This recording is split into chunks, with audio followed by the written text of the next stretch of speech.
Welcome back to the live show, guys. I am joined again by Brett Smith and Jon Malin to talk, well, you know, Jawbreakers and everything that is going on with that and the comic industry. What's going on, fellas? How you doing? Not much. How are you doing?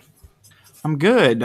Glad you guys both could come on together. I know I've had you on individually, but I wanted to, bring part of the team on together, since diversity does his own thing, Mm-hmm. Yeah, happy to be here. Happy to be back.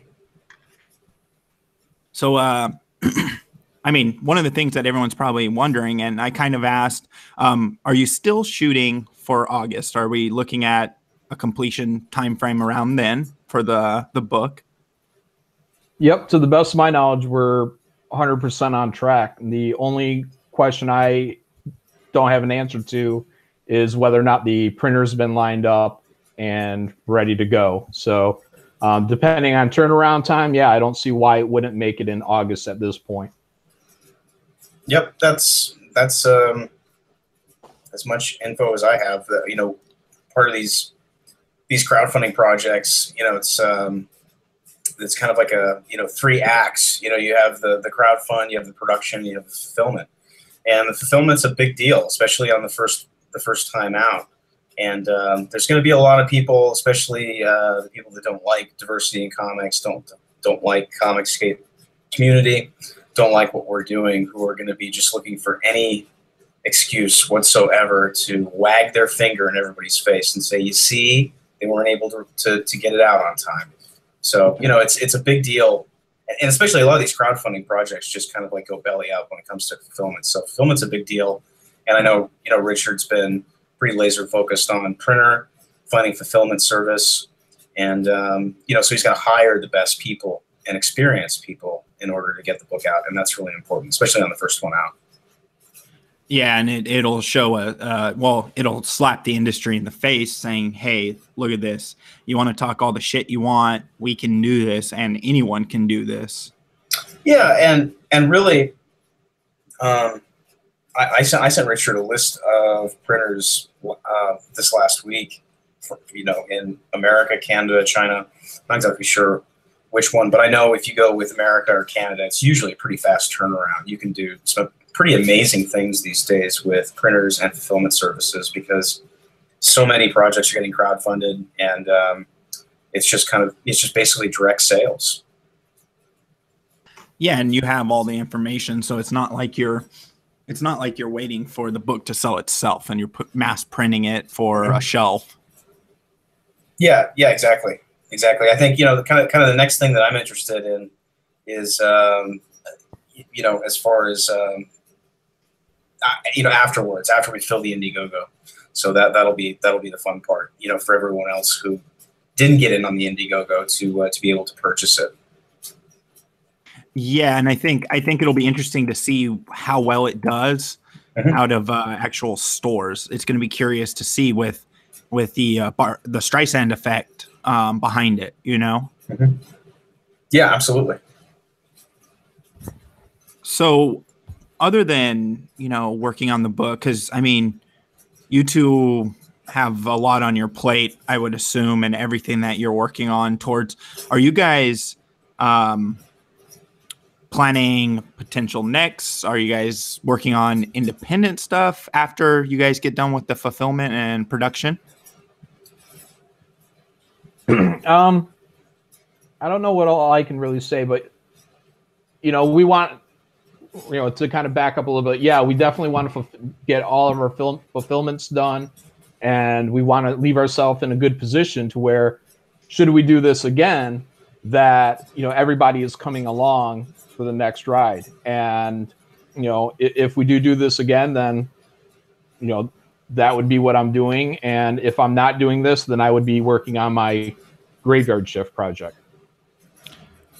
Gotcha. And what about you, Brett? Besides, finishing up coloring and doing all that side of it, what's your you have anything working on in the future for yourself, or any side projects that you can mention, obviously? Yeah, I've got I'm juggling I'm actually juggling the production of a graphic novel with Chuck Dixon right now called Blood, and it's a horror graphic novel. It's going to be about roughly 100 pages. The artist is Derlis Santa Cruz, who's a Marvel and DC vet I've worked with a number of times. He's a Brazilian artist, very talented. So I'm, basically editor, creative director, production manager, and colorist on this book, similar to what I did on Clinton Cash. And the producers of the book are movie guys, so their intention is to shop it around, get it published, get it out there, and then go and shoot a live action. Oh, that's awesome. Build a fan base with the graphic novel, as well as use it to also bring in investors, because you can, these days it's pretty much the easiest way to get things greenlit for live action, whether it's a series or a movie, is to have a graphic novel that basically functions as high-end storyboards and hopefully is successful enough to come along with its own fan base. So this is the second project I've worked with Chuck on, which is great. It's a lot of fun, and he turned out just a great script, and it's going along really nicely. And so I'm working on that. Jawbreakers obviously is front burner, because this graphic novel we're working on with Chuck probably wrap in November, I would imagine, maybe somewhere in Halloween. But Jawbreakers is front burner, and it's a lot of fun. John and I are having a blast, and I'm really, as I see new pages, I know people are just going to go crazy for this book. So it's fun to see the new pages come in, because it just brings a big smile on my face, because I'm like, Jawbreakers Army are going to go crazy over this. It's going to be insane, and hopefully, if everything works out, we'll be moving into the next Jawbreakers book, both John and I and Richard. Awesome. So besides that, and besides the work side of it, have you guys ran into any more of the shenanigans we were seeing towards the beginning, before the campaign actually ended, with the stores and other stuff with their stupid Facebooks and stuff pushing out, trying to build the hate to affect the book itself? Build the hate. Well, that's essentially what the hell they were trying to do. It's like, I know, but it's like feigned hate. It's just like they hate on everything. They just, it's, I don't know. I haven't seen anything new. Have you, John? No. Someone said they committed. There's things going on every day, but I have to tune a lot of that out at this point, because I have to really focus on what's going on. But I mean, in terms of the SJW battles, there's stuff going on that front all over the industry. So, Zoe Quinn. I was going to bring that up with DC. Bringing back Vertigo with her writing a book. I know she has no comic experience. I mean, it just seems kind of like the perfect hire these days, right? I mean, based on the industry, it's just such a cliche, man. I don't know. I guess I'm just old fashioned. I care about merit and doing a good job and having experience and having a passion for things.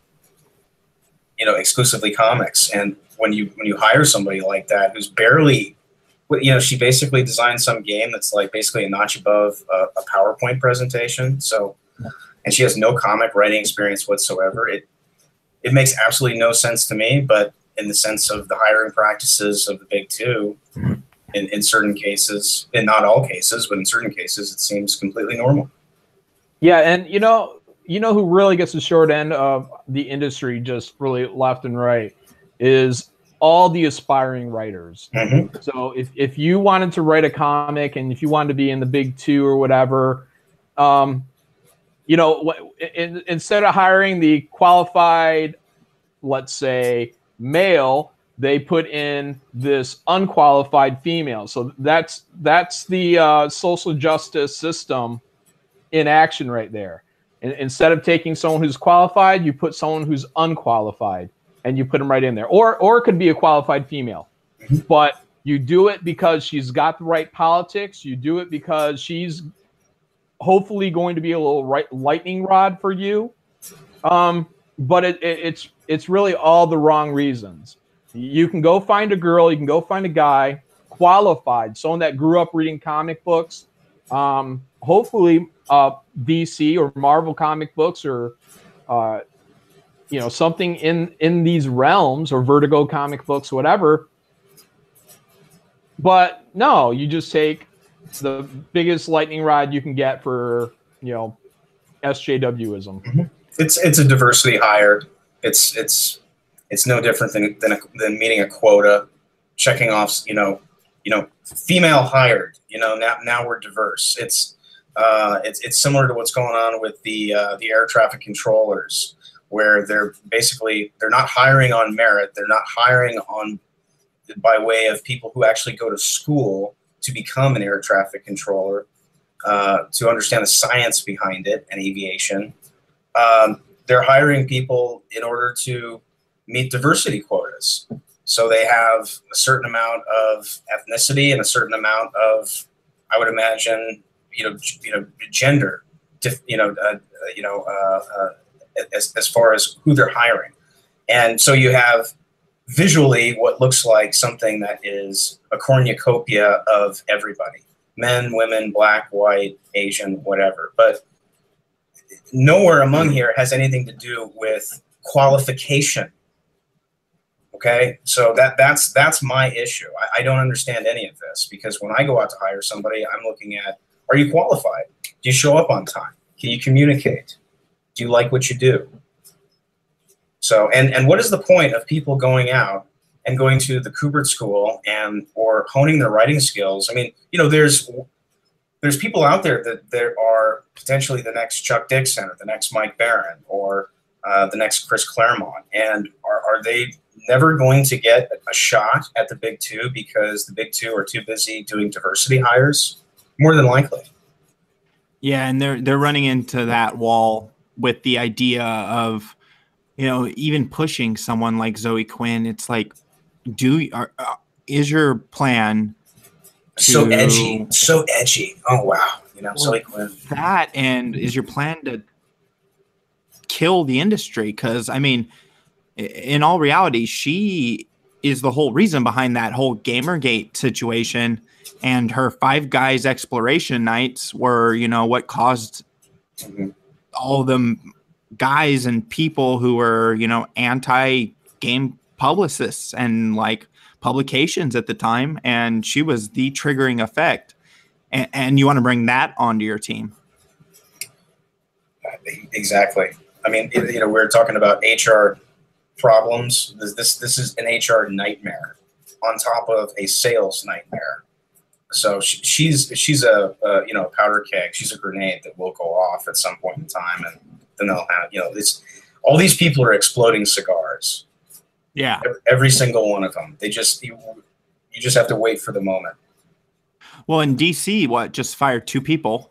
Jeff Johns is out, and Diane Nelson. Yeah, and it's amazing, because I remember the day I got the word that this woman was being put in charge, who was this wonderkin who came from Harry Potter and was going to completely fundamentally change DC Comics. And you listen to guys like Chuck Dixon, he'll tell you outright that it's Diane Nelson who basically screwed a lot of creators like Chuck and Graham, who created characters like Bane, screwed them out of a lot of money.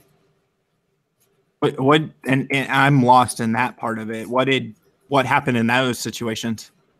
I think it was just a policy change when she came on, that they started to, it changed from the way that things worked prior. You'd have to talk to Chuck about the details, but gotcha. I've heard a lot of people, there's been a lot of complaints over the last, I would say, 5 or 6 years since she's been in charge about, artists, either writers and artists who work as a team to create a character, or, the other way around. And ownership, as well as the use of these characters and how the people who actually created them, the hired guns, are compensated when they use them in TV shows or in movies or outside of the comics. It's curious. With the whole situation, all the stuff going on, and then you have, these two people fired, and you know why they were fired. It was because of the freaking Justice League movie. That's the only reason they were probably fired. Had nothing to do with anything else other than the fact that they just lost a shit ton of money for the company with their hiring decisions and what they did with that movie, which, to be quite honest, not a bad movie in a lot of regards. But I have some like real major bones to pick with character choices. Like, why in the hell did they pick that kid for Barry Allen? Like, the guy it was not Barry Allen, like, at all. Even young Barry Allen, when he first gets his powers, it just felt like they wanted to have another representation in the diversity quota by hiring him. Yeah, it's always weird when they have the TV show, because I like the kid on the TV show, and then they recast in the movie. It's always kind of annoying to me. It's like having two artists on a book. That always just really annoys the shit out of me. Well, and I mean, he is more, the TV show Barry Allen is more Barry Allen than the movie one was.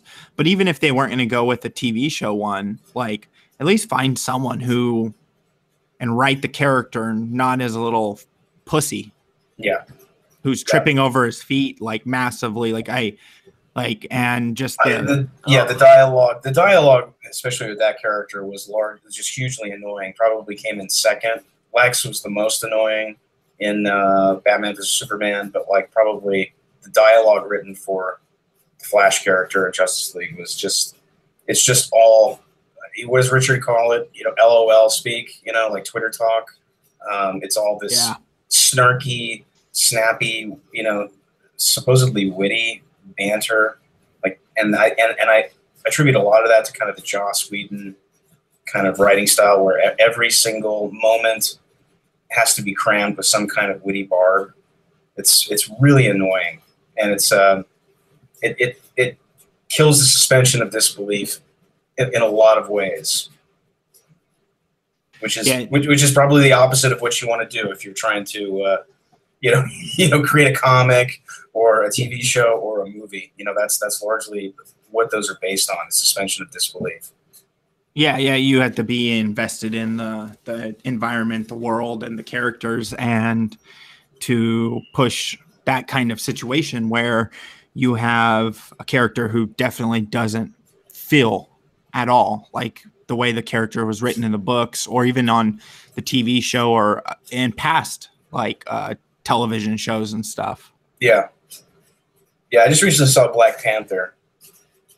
So it wasn't bad. I didn't dislike it. That was pretty boring, actually. Yeah, there wasn't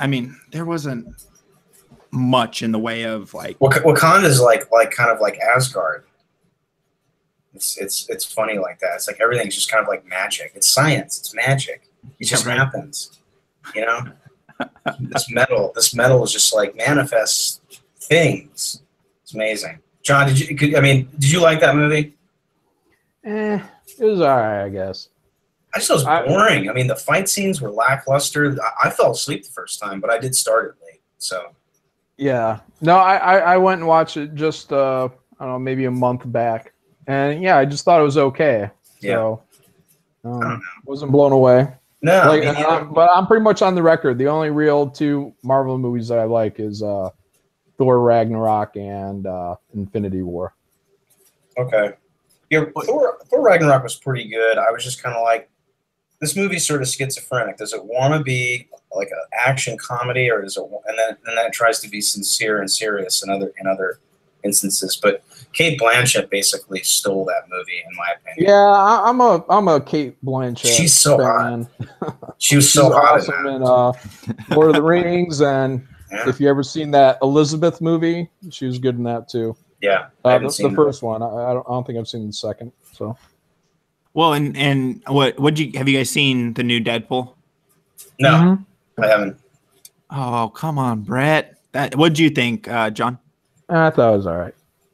It kind of goes back into like the I don't know, like the 80s bad sequel thing where you got to retread your jokes again, in case anyone forgot them, and then they're like, "Oh, you're referencing the first movie," and like, Yeah. Spoiler for anyone listening or in the chat, because I'm going to give a spoiler here. Of Deadpool 2. So if you have not seen Deadpool 2, take out your headphones or plug your ears. Yeah, just give me about 15 seconds. So here we go, starting right now. When they have X-Force, that could have been a great launching pad for it. What they did to Shatterstar was ridiculous. And they really should have pumped these guys up as being some badasses, and they made them look like goofs. So if the follow-up plan was to launch an X-Force movie, I think they really misstepped on that. You think even with continuing on the spoiler, with the what happens after credits? Yeah, I hate that shit. Oh, okay. Yeah, I'm so sick of this after credits crap, man. I don't. It's just a bad trend that's been started. So it just really irritates me. I don't mind if maybe there's something like mid credit. You know, I know Guardians does that, but which doesn't bother me. But I don't want to wait till the end. I don't want to sit through 27 VFX studios that are listed with at least 2,000 people employed, from like Singapore. I don't want to. I just give me a break. Well, what I'm getting at, Brett, and this is more spoiler territory, is they do a thing at the end that kind of at the end of the movie itself, where that kind of just undoes everything, and it just puts so many variables up in the air that you're just like, you can't repeat this shit. Yeah. So when you watch it, you'll understand. These guys make such bizarre. They know what works. They know what's commercial, but they just make such bizarre choices these days. Well, they think they know what works. I mean, look at Solo. Yeah, I saw Solo. I thought it was actually a pretty good film. I had a couple issues with it, but overall, Solo is a Western, and it's a heist movie. And all of my favorite heist movies, whether it's Thief or Heat, both those are Michael Mann movies, or even like Michael Cimino's Thunderbolt and Lightfoot, which is a fucking awesome movie and such an underrated movie. These are really simple movies. They're not complex. Usually heist movies are pretty cut and dry. I thought Solo was a really good looking movie. The production design was top notch. And I thought it was really funny that they made the only real social justice warrior or liberal trope in that movie is that droid. And it's a droid. It's a fucking robot. I mean, I think that's funny, and I think that next to Death Wish, I think that's a real poke in the eye. I think people missed it. I think a lot of people on our side, got caught up in the whole soy boy bullshit, which I never really understood because that all started before the movie ever came out. But like, I think it's really funny that they made the quote unquote liberal, droid rights, and she was so over the top. She was so ridiculous. It was almost to the abstract, and ultimately she gets the shit shot out of her. I mean, she just gets blown to pieces. Lando's reaction to that, I thought, was way over the top. But what's funny about it also that I walked out when I thought to myself, Han, one of the first things we learn about Han in A New Hope is that he hates droids. He fucking thinks 3PO is really annoying. He thinks droids are largely annoying. 3PO walks by, hello, sir, and he just rolls his eyes. He's like, great, fucking droids, So, it's kind of like, why does Han hate droids? Probably this feminist or goofy. She wasn't really feminist. She was just she was like a activist droid. She was woke, but she was a droid. I mean, am I the only one that sees this? That's funny. She's a fucking robot. Just like the rest of them. They're all robots. They're fucking parrots. They're not, they're not capable of critical thinking. Yeah, and that's a nice poke. And the funny thing on Deadpool is they're over the top making fun of it too. Mm-hmm. Like there's been a lot of movies, and a great example from non-comic book related was the remake of the sequel to the Karate Kid that was on Netflix. Oh, it's great. So good. It just punched activism and SJWism in the face. It did, you know, I mean, and that's my generation, John's generation, you know, the Gen Xers are going to show the millennials, you know, how to toughen up, you know, and I just love it. You know, Johnny with the whole thing with this kind of karate is what your pussy generation needs. I mean, it's just classic, man. It's so classic. 61 million people, watch that show. It's the highest stream show of all time. You know, it makes Roseanne's numbers look, pretty lame. It's incredible, the response to that show. Billy Zabka, I keep saying, deserves an Emmy. He's amazing. He's incredible. John, did you catch all of that? Wait, who's Billy Zap? Is that Johnny? Cobra Kai, yeah Cobra Kai on YouTube. Oh, okay.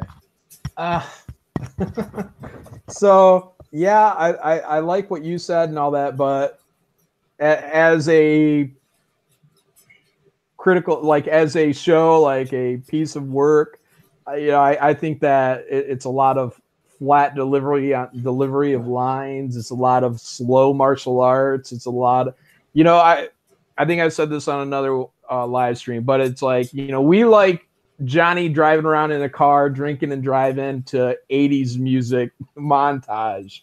So that's one episode. Yeah. I mean, there's a lot of nostalgia, of course, running through this. So, and I think that's the fuel of the show.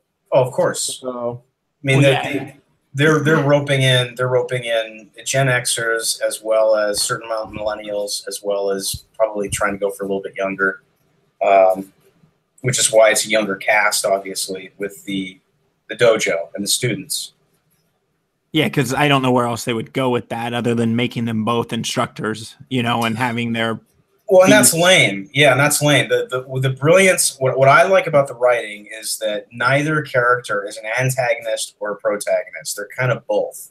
And that's very hard to do. Especially to do it well. And that was always the thing that people were asking when, in anticipation of the show before it aired was, is Johnny the good guy?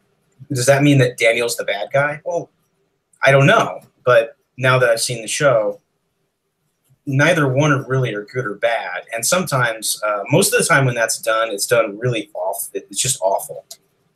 But they did it right. Yeah, I did like when Johnny was like, "It's an illegal kick." Yeah, that's great. I was like, "Holy shit!" Well, what was also fascinating was that apparently they went and grabbed the negative of Karate Kid. And they had all kinds of different shots of that scene, mainly focused on Johnny, and they ended up using him. And I've been,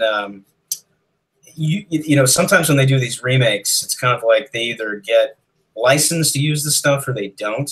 And they were able to use everything, including themes and music.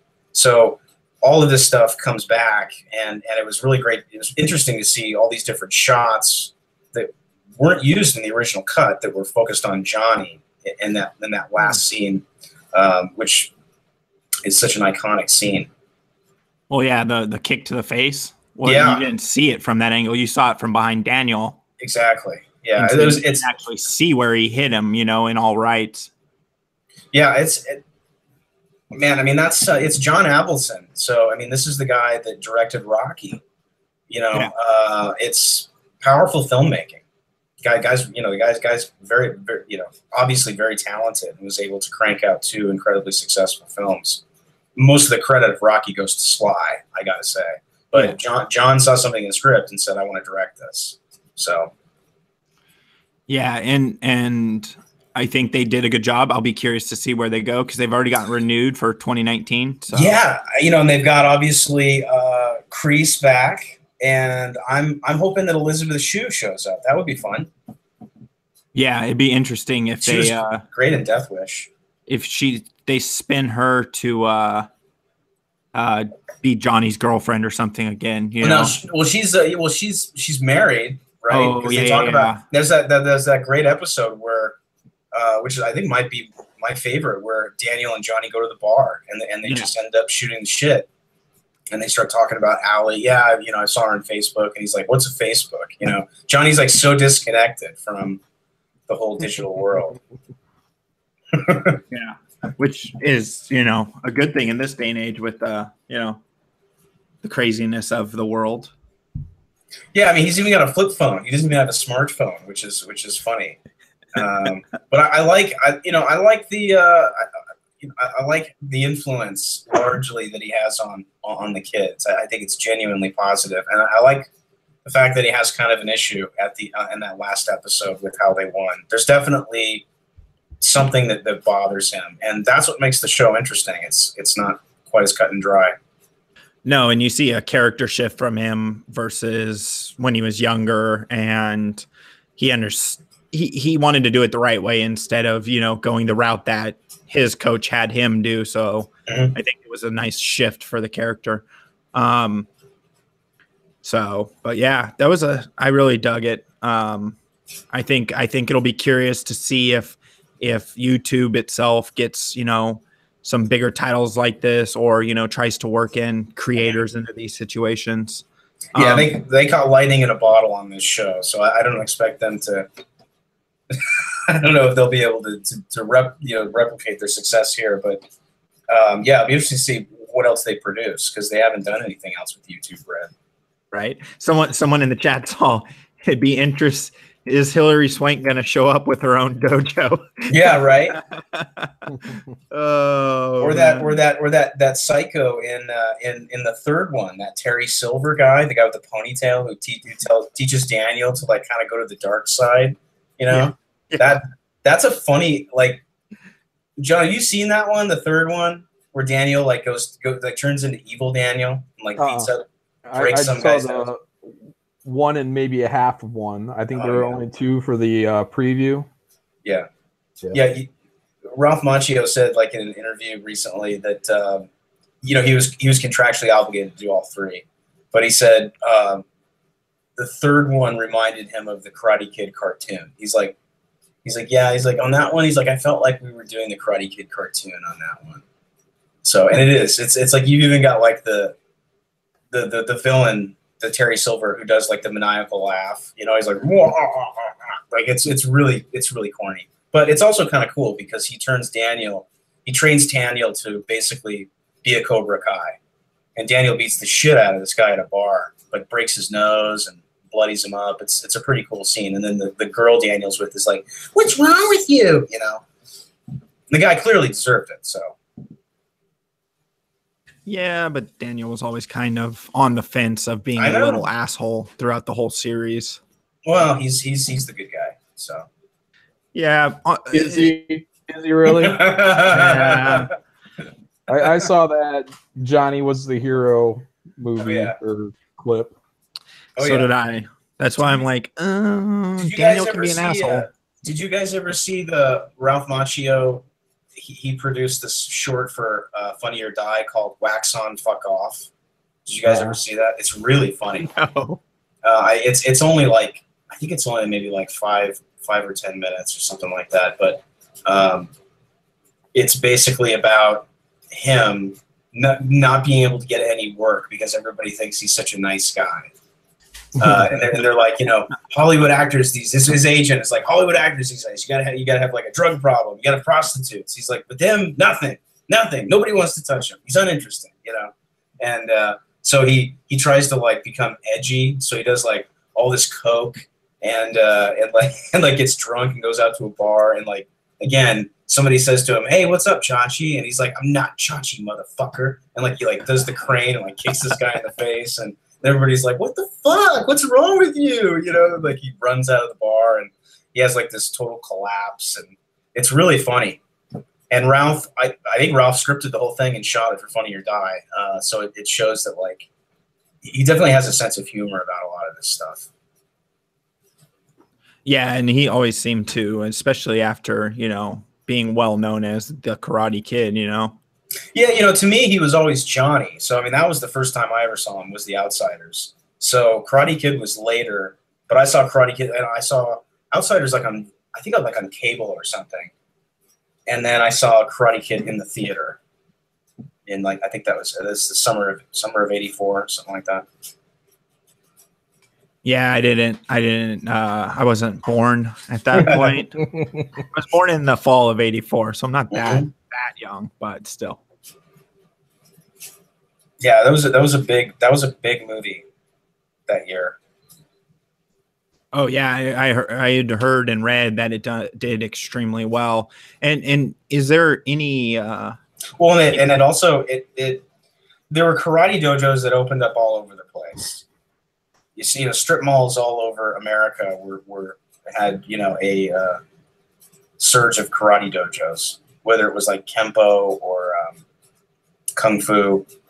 It became really popular. Yeah, you know what's funniest about that is it's not even a quote unquote karate. It's a Korean. It's a South Korean style Tong Sudo. Exactly. Yeah. Yeah, and it's pretty good stuff. I did it as a kid. It's fun. I mean, it's not quite as practical as some of the other fighting styles like Muay Thai or something like that. But yeah, and well, Tong Sudo is mostly defensive. It teaches you both sides of it, but it's focused on self-defense more than anything. It's great for kids too. It really is. I mean, not only channeling energy, but also teaching responsibility and self-control and confidence. It's good stuff. Yeah. If I had kids, they'd be in MMA. Right. They'd probably be in like Gracie Jiu-Jitsu or something. Yeah, I actually started doing Tong Sudo about 2 years ago, and I've fallen off since then. But I'm in Los Angeles, and I actually went to the studio that Chuck Norris's and Pat's one of their co-founders of the style owns. And his randomly his son ended up being my roommate. Oh wow, cool. Yeah, and so he's like a 6-7 degree black belt or something crazy. So he's been doing it 100 years. His dad's like the highest ranking in the whole program besides Chuck Norris. How old is Chuck now? Does anybody know how old Chuck Norris is? God, I'm gonna have to. I don't know. I'm gonna look it up. I think he's got to be in his 70s, right? Yeah. I watched Invasion USA the other day. He's born in 40, so that makes him 78. He's almost 80. Unbelievable. So someone in the chat was asking, PK Conrad was asking, how hard is it to color digital art versus physical? Ages or is it the same process? Well, luckily enough, you're dealing with somebody who's old enough who actually colored with traditional mediums. So when I started in the business, we were using markers and gouache and airbrush and all kinds of stuff. So I'd say it's the same fundamentals, but it's a whole lot easier with digital because you don't have the cleanup process. You also don't have the expense of buying markers or refilling them.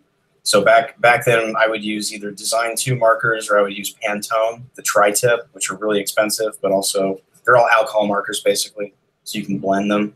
But yeah, I don't miss those days. Plus, if you really screwed up on something, you have to start all over. That's a real pain in the ass. And nowadays, it's kind of like Control Z is your friend.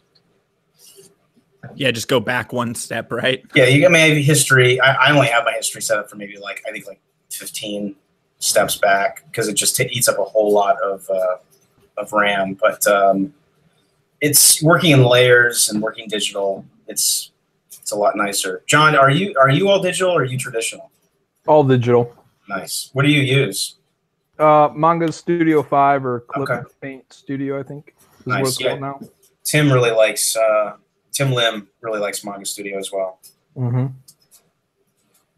I like it. It was a real simplified program. It's getting more and more complex though. But what I liked about it originally was it was just compact. You know, it just gave you what you needed to get it done, but now it's becoming more like Photoshop. Yeah, and Photoshop, my favorite version of Photoshop was literally like Photoshop 5. And I'm not talking about CS. I'm talking about Photoshop 5. I think it was either 4 or 5. I forget. But Frank D'Armata, you know, who colors for Marvel and also used to work CrossGen, he loved Photoshop 5 the same way I did. So both of us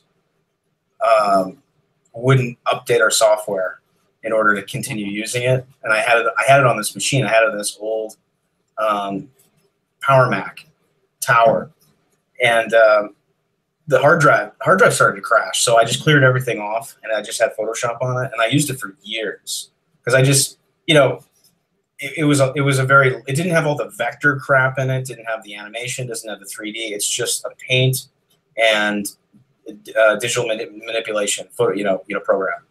Didn't have all the bells and whistles. Just beautifully stripped down version that just worked perfectly for coloring comics. And then finally, you know, me and Frank had to, I don't know Frank, but eventually I had to upgrade. And that's when I went to the cloud. Yeah. Do you think you'd like a platform that was more like that, stripped down and a little more easy on both of you in essence? Yeah. I'd love to be able to strip stuff out. That would be great. You know, I would take out all the vector crap, take out all the 3D. That would be nice. Yeah, because you're drawing in 3D, right? So you don't need the additional stuff, right? What's that? Your drawing, it has depth and perception to it, so yeah, well, you don't need that additional stuff where you can pivot, right?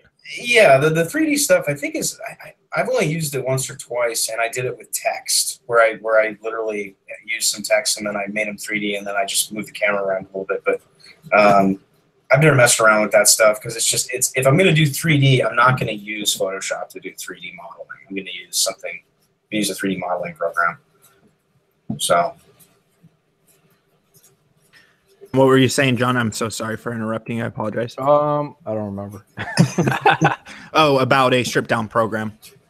Yeah, what Brett was saying. Yeah, if you could take Manga Studio 5 and just pop out the stuff like completely from the program that you didn't need, and you know that would be great. But I think if they just sold it without all the extras, you'd get bored because you still kind of want to have that newest thing. Yeah. You know? So I mean, but really these programs are, you know, they perfected them. Like even Brett was saying, you know, by like the 4th or the 5th version, and now it's just adding because they need more a new package every a couple of years or whatever. So just to keep people coming back, or you know, do they charge a one-time fee, or are they charging updates? I think I just get charged yearly, and I have access to everything. It's you know, a lot of people complained about, oh, you know, I'm not, you know, now I just have this, you know, usually I have like a one-time fee. I pay, you know, $800 for Photoshop, whatever, $1,000 for Photoshop. Now, and I was just kind of like, yeah, but now you have a monthly fee that you can write off. So what's the problem? You wrote that off, you write this off. I get all the updates. They finally really dialed in the cloud. The cloud was a little wacky in the beginning, and what was annoying was that there was like a little bit of a delay between what I was doing with the stylus and what was going on screen, and it was you know, it was something that probably very few people would notice, but it was annoying. It really annoyed the fuck out of me. So they finally dialed it in, and because I actually wrote to them and complained, and I was like, you know, this is not what I'm paying for. You know, I'm a professional. You know, you guys need to fix this. And apparently they had enough complaints from professionals that they tweaked it. And I know it's an ongoing thing, but they've done a good job. I got to say, Adobe makes very good products. Yeah, and they do. I think they've got a good layout, because you think of it this way: if you pay $50 a month or whatever it is, or if you have business edition, $100 a month, and you get updates all the time, you never have to pay for an update again. You don't have to bulk buy it at once. I mean, it makes sense in this day and age. It's very streamlined. Yeah, and it's not like you're just paying for just Photoshop. You're paying for all of their shit. Everything. Yeah, and I think I pay like 30. I forget what I pay. Yeah, so you probably just have Photoshop and something else. I have the whole Creative Cloud, but nice. I just don't download all of them because I just don't use it. I think the only thing I have downloaded right now is Photoshop, and that's it. So when I just saw this, and I wanted to hear both of your thoughts. You know all the Stan Lee stuff going on with the elder abuse. Did you see the guy was arrested? Oh, really? Yeah, I don't know. It just popped up on one of my people I follow. Actually, Jeremy over at the Quartering. He just posted about it. So, what are your thoughts on all this random shit going on with Stan Lee and how his life sounds like a gangster movie or something, like with how much shit that dude's going through? It's sad. It is. Very sad. I mean, there's so much behind the scenes. It's hard to figure out what's going on. But what's real? I mean, the accusations, I've gone on record. I don't like them. I think that when you hit 95 years old, we need to give a benefit of the doubt in terms of what your mentality, your mental capacity still is, with the elderly. So if you are an old man, if you run a nurse service and an old man is saying things inappropriate to a nurse, then you take that female nurse out and then you put a male nurse in. But but people need to understand, and nurses will tell you that it's part of the job. You may not like it, but what did he say to the nurse? What's that? What did he say to the nurse? Oh, well, he was banging a nurse or something. I don't know, man. What was he doing? He was banging. He was banging one nurse allegedly, and she was giving him showers, and he would allegedly be asking other nurses for inappropriate. Stan Lee can have sex at 95. I don't know. Damn. Is this recently, or is this like in the past years? That's unreal. That's amazing. To my understanding, the majority of all this bullshit going down is right after his wife died. So it was consensual, obviously. Yeah. Well, supposedly, and this is just as I understand it. Supposedly, his bodyguard, which is who I think AG is talking about, who got arrested, was working with a nurse to kind of get in between Stan Lee and his biological daughter. Right. That's the part that I know about. Right. Yeah. Now, he may have been saying inappropriate things to other nurses, but there's this one nurse that was allegedly taking naked showers with him and doing other things for him. But as I understand it, she was in cahoots with this handler. Well, and the person who got the restraining order and everything was Kaya Morgan, memorabilia collector who has been acting as Lee's manager from contacting him or being within 100 yards. Tom Laylis, Stan Lee's attorney, accuses Morgan of isolating Lee and putting his well-being at risk. That might be a different guy then, because I think the bodyguard name popped up before. Was something else. Weird. Yeah, so LAPD and Adult Protective Services are actually investigating this currently. Mm-hmm. It's interesting to see. And I wanted to bring one of my buddies from the Cunt Stream in. He likes your guys' work, and I wanted him to get the chance to talk with you both at the same time. What is going on, Brockus? Oh, not much. I've just 3 weeks of very little sleep has finally caught up to me, and I am exhausted. It's fine. I have a shoulder injury, which keeps me up sometimes, and it's been acting like an asshole lately, so not a big deal. But I heard you guys were talking about the Stan Lee debacle. Can we just leave the man alone? Yeah, I don't think it's going to work, man, because I think, again, this is all... I don't know any of this stuff. So this is everything I've heard from online. It's all rumor. But yeah, his wife, or I'm sorry, his biological daughter is also supposedly a big spender in Hollywood. Yeah, she always has been. Yeah, and she is incapable, presumably, of balancing any kind of finances, and she has vultures that are swimming around her. Yeah. Stan Lee allegedly has vultures that are around him, and everybody's waiting for him to kick over, and they're all looking at that money, whatever's left. Yeah. It's kind of like watching the vultures circle before they completely demolish the body, unlike what we saw Marvel do to Jack Kirby so many years ago. Mm-hmm. Wait, it feels like the exact same thing, actually. If I was Stan, I would spend everything. I mean, the last check that I would write would be to the IRS, and it would bounce. That would actually be fucking funny. Oh, it'd be so great. You know, I mean, he just goes out in a blaze of glory. He's just like, fuck all of you, you know?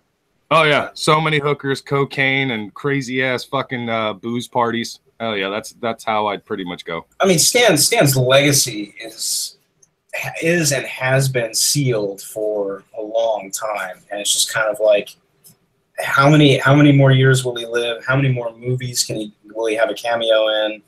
His cameo in Black Panther was equally as boring as Black Panther was. I can't believe everybody's like, "Oh my god, this is the most amazing movie!" You know, I'm just like, I watched this. I was like, "Where's this amazing movie?" This thing's putting my feet to sleep, for Christ's sake.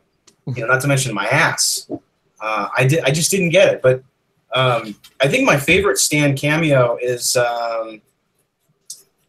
It's one of the Andrew Garfield Spider-Mans where he's fighting the lizard in the library. I just think that's just, you know, where it's just Stan with the earphones on, and you just hear the music, so you don't hear any of the ruckus going on in the background of the fight. It's a horrible movie, but that's a beautiful scene. And I think he's listening to classical music or something. So it's very balletic and everything. The funniest one to me was the FedEx delivery for Tony Stank.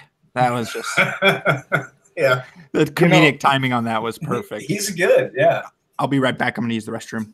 My personal favorite cameo still has to be from Age of Ultron, when he essentially called Thor a bitch and said, "Give me some of that fucking mead," and then was completely gone the very next scene.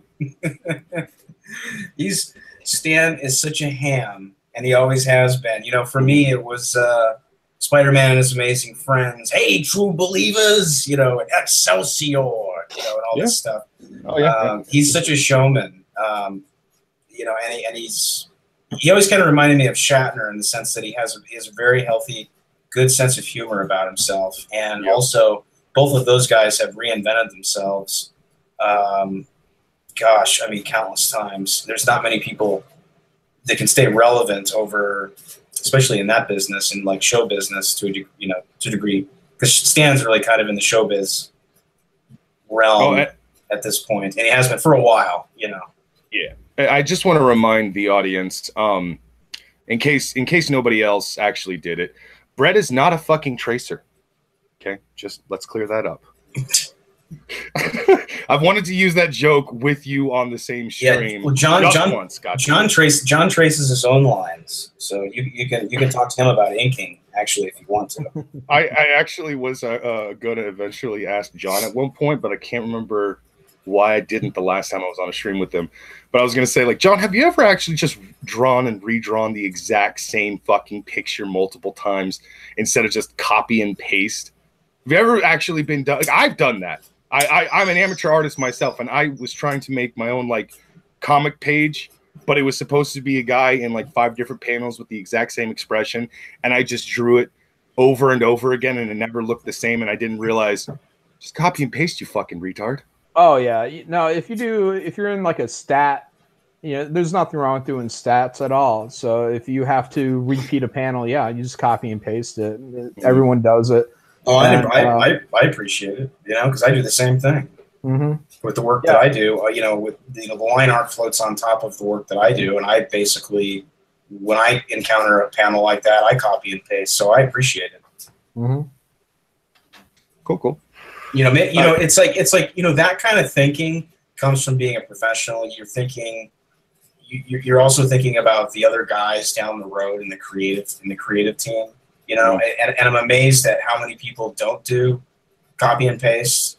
And I don't know whether they're just in the self-abuse and they just want to redraw it and they want me to have to go in, because I can't copy and paste it if they don't copy and paste it because it doesn't look the same, you know. But true professional will be thinking about when they're doing stuff, what the colorist, you know, either the inker, the colorist, as well as the letterer, what they, you know, what they're leaving them to deal with, you know, good work or bad work, you know.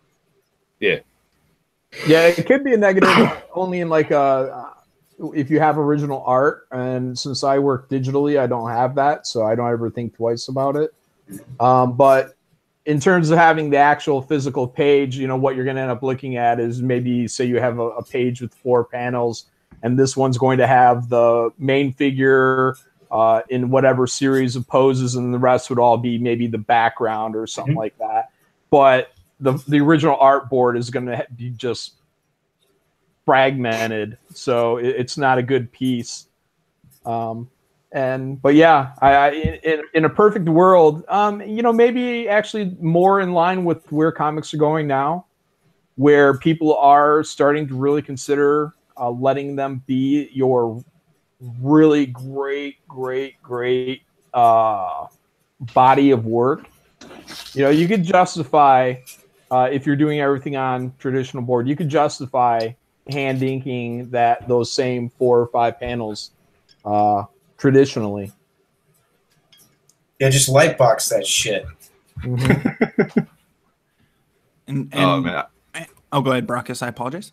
Oh, I was actually going to say, one of the guys I consider him a buddy, but one of the guys I stream with, he does all of his art digitally, but while he and I were talking about me going digital, because up until recently I've never been able to really, unless I was borrowing somebody else's equipment.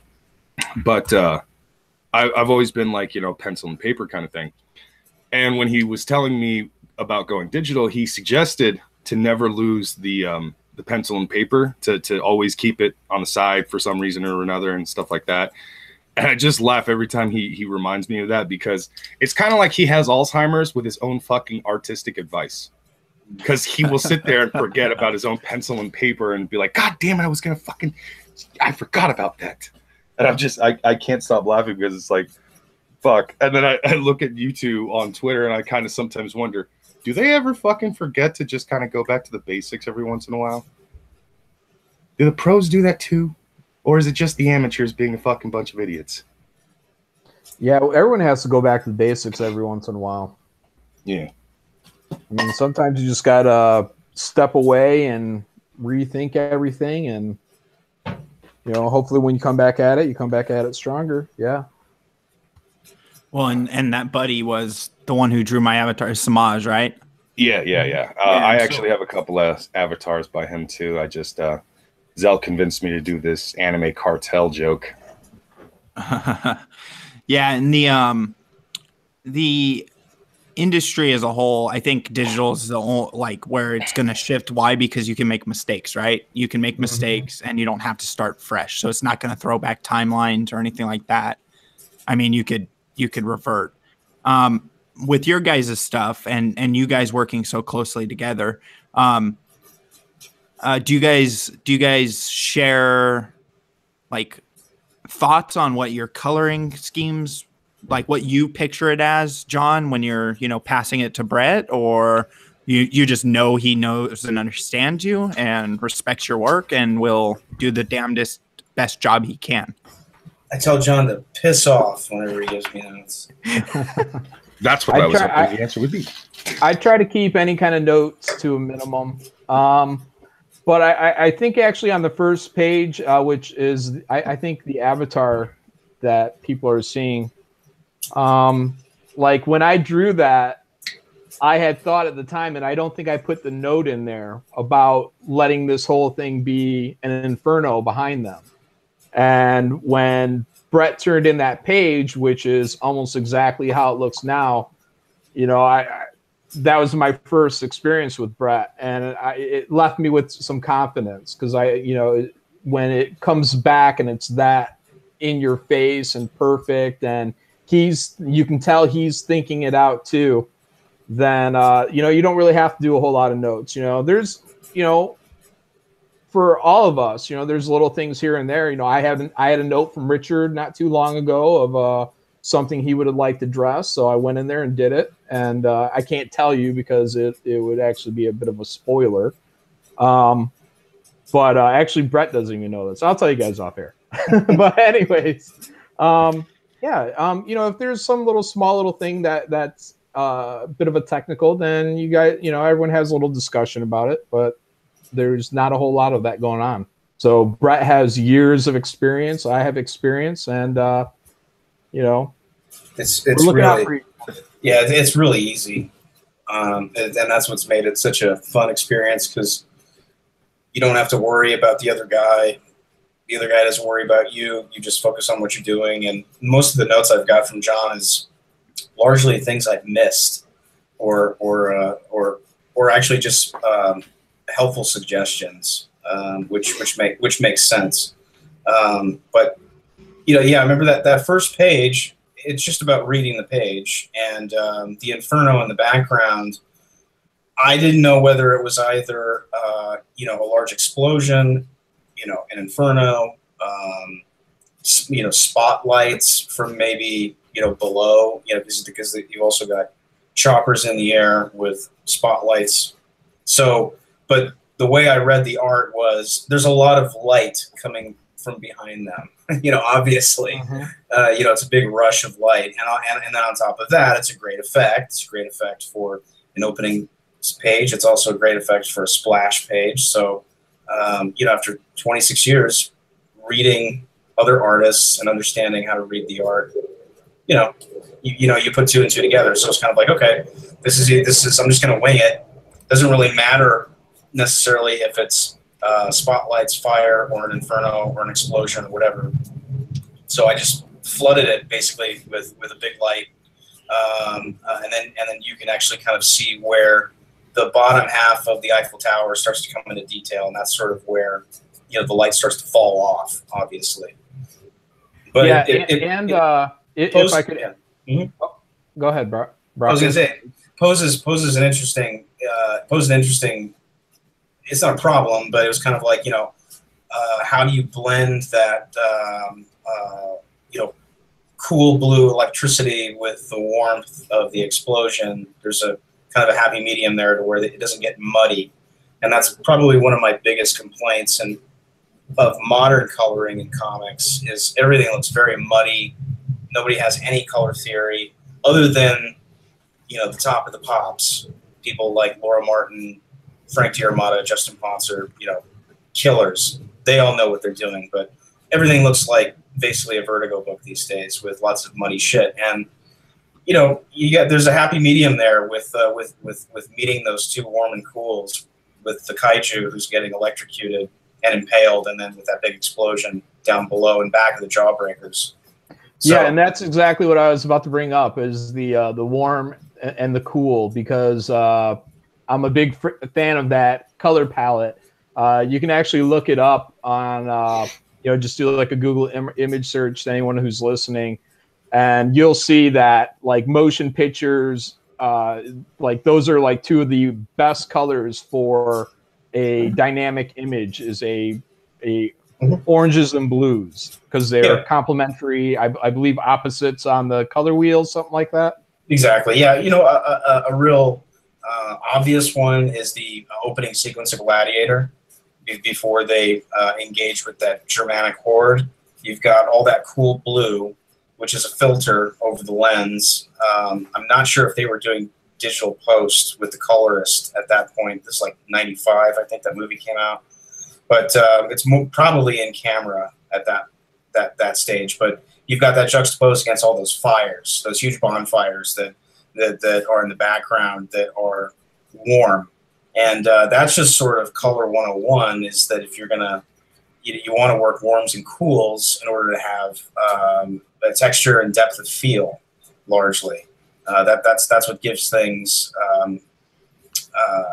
you know, a 3D-like image of shape. is working a warm and a cool, and it's also from an artistic standpoint, it's also something that film does a lot, and I'm a big believer that comics more than ever need to be emulating film as much as possible. That's not always necessarily possible, from a story standpoint, but as far as visuals, they need to be equally compelling because that's what people are largely expecting. That's funny because Marvel pretty much says fuck all that. Well, yeah, I know, and it's kind of like the two things that are basically competing with comics are movies and video games. And what do video games look like? Gosh, they basically look like live action comics now. So, I look at that and I think to myself, that's the direction comics need to go, especially big titles. Yeah, and you do see that trend of what you just linked, and then I linked into the chat of the blend between orange and blue and how well it's dynamic, and it makes it pop. Yeah, the new thing a lot of people that they've been doing is the kind of a teal and an orange. So you get the green and the orange, and that guy's just being overdone so bad right now. Just every time I turn around, it's just kind of like that's what I see: the orange and the green. It's kind of a bluish green, and it just drives me crazy. That's what someone in chat was saying too. They're like everything was teal and orange color graded in the mid 2000s. Exactly. So and that's one of the reasons when I started in on Jawbreakers, I knew we were going to have a night sequence, and I also knew that we were going to have multiple night sequences, whether it's in the city or whether it's in the jungle. So I'm going to have to either go with kind of, because I knew I didn't want to go with that teal. I didn't want to be doing something that everybody else is doing. So I ended up kind of going with something that actually, now that I look at it, sort of looks like a Steve Furcow palette in a way with that blue. But it just seemed really fresh to me because I don't see it often anymore. Yeah, it's definitely not used as much. But it's used in movies a lot. That blue juxtaposed against a warm, whether it's a city or whether it's a campfire. But it's a little bit of a throwback. But at the same time, since it's not being used that much, and you don't see it in a lot of books these days, if you do see, cool, it's usually a purple. But I really like that blue. So it's but. Steve Furcow is another one of those guys who's really underrated. Did a lot of work with Mark Silvestri on Darkness and at a Top Cow, and is now working in video games, and just an incredible artist, amazing painter. Someone in the chat said, "How annoying is Zach? Be honest, he's not here." I don't know. He's. We rarely communicate other than email. Richard and I talked on the phone a couple times. So, well, I mean, you guys have been working together, so there has to be some communication. Yeah. But you know what? It's a great team. It's a really great team. Everybody knows what they're doing. Richard's just letting us do what we do, and it's kind of a. You rarely have projects like that where you're just free to be creative. You're getting paid a great rate. You're part of a great project, and and nobody's pestering you. They're just like, hey, you guys know what you're doing. Go do what you do. Richard hired John and I to kick ass because that's what we do naturally. So it's just kind of like he doesn't have to worry about us. Oh yeah, I kind of had a lot of faith in the project from the very start when I found out, from one of his videos when he made the announcement about the two of you working on it, and I was just like, oh, that's fucking awesome. He's got some pretty good guys working on the project and shit. And with the way Marvel and DC is starting to head, it's one of those things where I'm just like, all right, I'm getting so disappointed in comic books right now, specifically the mainstream big names and everything. And I'm just like, I fucking quit. I quit supporting Marvel and DC because it's Marvel and DC. Now I'm just going to follow the fucking talent. I'm going to follow Ethan Van Sciver. I'm going to follow Jon Malin. I'm going to follow fucking Brett.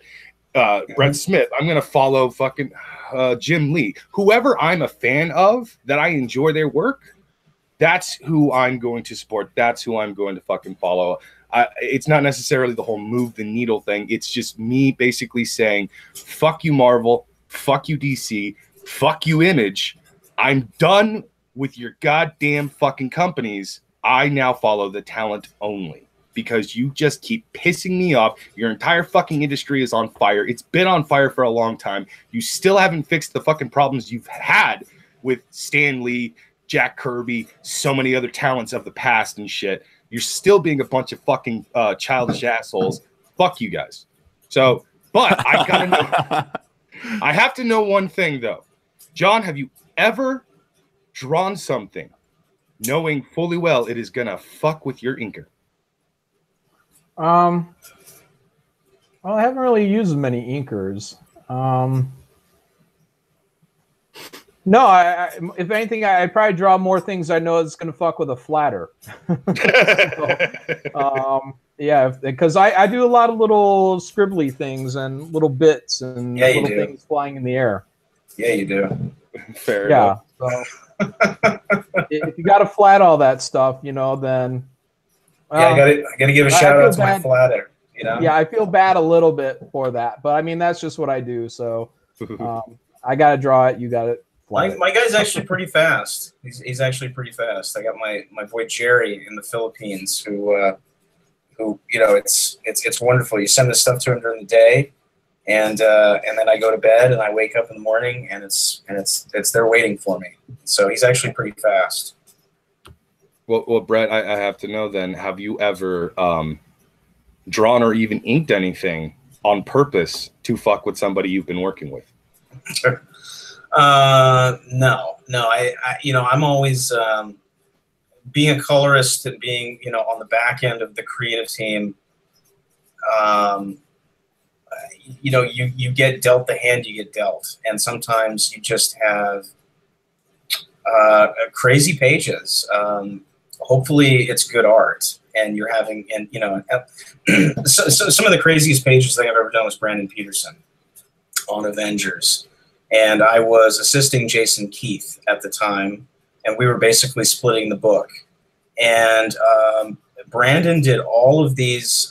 I'm trying to remember the storyline, but Janet the Wasp is trapped in like this micro world, and everything's shrunken down. And so Tony and, you know, Thor and Cap have to go in and rescue her. And Brandon had done like all of these computer generated backgrounds, sort of with these weird, they almost looked like atoms connected together. It was really bizarre, but they were all obviously generated with some kind of program. And then he was drawing all of his figures on top of this stuff and everything in the background. But man, I'll post them on Twitter. I'll post a page. It is, you want to talk about a pain in the ass, man. I mean, it was just gnarly. It just took me like all day just to do the backgrounds, you know, and then I've got to go in and do all of the figures, and then you're dealing with a team book, so you're having, which is a pain in the ass. Whether you're an artist or a colorist, team books are always a pain in the ass because you have multiple people to draw on each panel. Whereas if you're drawing Batman, you have one person. You have one person to draw. You have one person to color. So it's fucking team books, man. You know, I'm not complaining. I love Jawbreakers, but you know, and you know, thank God the you know the designs on the characters are relatively simple, which is very smart from a branding standpoint. But yeah, these team books. But like Brandon Peterson, fantastic artist. I really enjoy working on his stuff. But it is like it's a grind, man. It is like seriously, it's like kind of like almost like powerlifting. You're just exhausted after you get through a page. So out of all the books both of you have worked on or anything, what's been your favorite outside of Jawbreakers that's in publication right now? Like, what's your favorite book that you've worked on, Brett, like, or drawn, like colored for rather? Like just superhero comics or just anything? No, of your personal work. Probably Clinton Cash. I mean, we basically, Chuck Dixon and I ran around, you know, and my creative team were just allowed to basically run around like wild Indians. It's the most creative freedom that I've ever had. The only pushback I got was on the back end, which is the lawyers stepped in and they're like, you got Dr. Seuss parody here and we're going to get sued, so we got to take this out, and then I have to piss and moan and say, well, and then how does Mad Magazine and the National Lampoon get away with it, So, and then you got to fix it. But Clinton Cash was just an absolute blast. It was so much fun. We were under the gun, so it was a little stressful. There was pressure, which can be fun. If you're going to work under pressure, you might as well look at it as fun rather than misery. That's never helpful necessarily. But probably that, as far as like overall projects, just because it changed everything in my career in a lot of, largely in good ways. But at the same time, it was, from a creative standpoint, just being allowed to do largely whatever you want to do without extrapolating or making shit up. You just stick to the source material, but we can do largely whatever we want to do. Doesn't happen too often. And what about you, John, out of your works? Ask me tomorrow and my answer might be different, but right now I'm probably Youngblood. I look back on that as because I did that with Image, and Rob Liefeld, it's his property, and we had like 3 or 4 different writers, and on some level the beginning of it was just a mess, and right in the end I think we kind of started figuring out where this thing was going to go, and but while it was jumbling the writers, I just really started focusing on my art, and I really started ramping up through that run. And I got to, I think it was like issue 78, and I just drew the shit out of it. So, I really enjoyed that. And then our plug was pulled. So then I had to go back to regular work, building bridges again. What happened with that? Why did it get canceled? Oh, I'm sure it's sales. It's Image. So we went, I don't know, 9 or 10, maybe more issues. So okay. That was for Image. That's a good run. So yeah. But no, I got a sweet spot for Youngblood. I still have a couple of Youngblood stories that I would like to tell personally, using the characters, and I almost went back on Youngblood at the beginning of this year. So me and Rob were talking, and Jawbreakers came up, and we hadn't had a discussion in over a month, and I was like, okay, well, I'm going to do this. So has Rob seen Jawbreakers? I don't know. This is something I would not involve him in. He's doing his own thing. I'm sure he doesn't need a distraction like this. Oh no, I was just strictly from a standpoint of being a fan, and because I know Rob more than likely will like the story because it's fun and it's got great action, great characters. But that was the only reason I was asking, because I figured Rob probably dig it, especially the art. I think he actually has seen it, because I follow Rob on Twitter as well, and I could have swore I saw him in a thread talking about Jawbreakers. That's cool. I could be wrong. It's possible, but it'd be surprising, because I don't know. Maybe he doesn't know to what extent controversy has followed this book, but yeah, so it's possible. Yeah. It's a sexy book, regardless of everything surrounding it.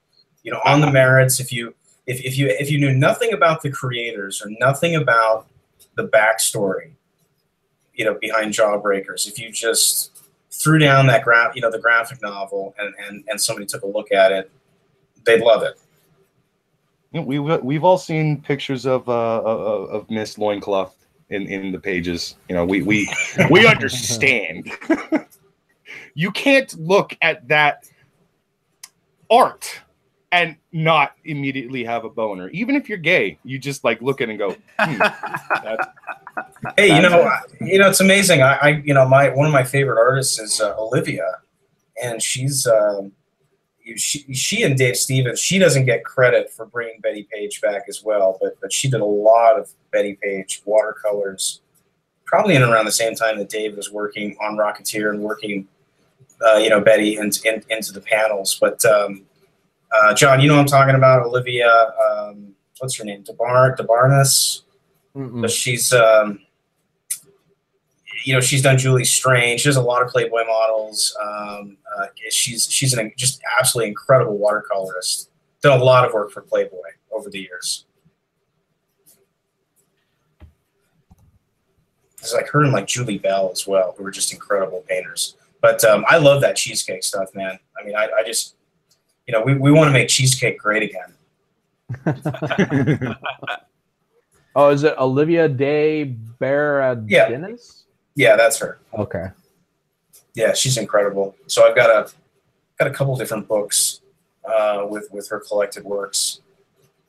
So she works from photo reference, but she does live streams on Facebook every once in a while, and it's amazing to watch her work because she works a lot like Dave Dorman does. She doesn't work very big, and it's all traditional mediums, and she's sitting there, with like watercolor and gouache, and then she's breaking out the hair dryer, and she's got all of this. It's just amazing to see somebody with that level of technique and how fast they work.